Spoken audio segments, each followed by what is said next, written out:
শরীরে মির্জাফরের রক্ত, ও তোর পিতা মাতা সীমারের ভক্ত।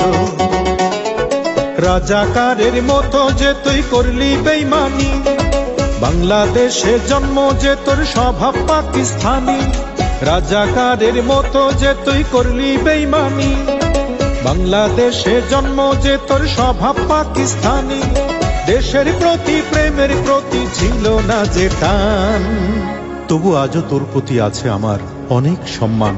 লোকে বলে বলে রে অঞ্জনা বড় বেঈমান, লোকে বলে বলে রে অঞ্জনা বড় বেঈমান।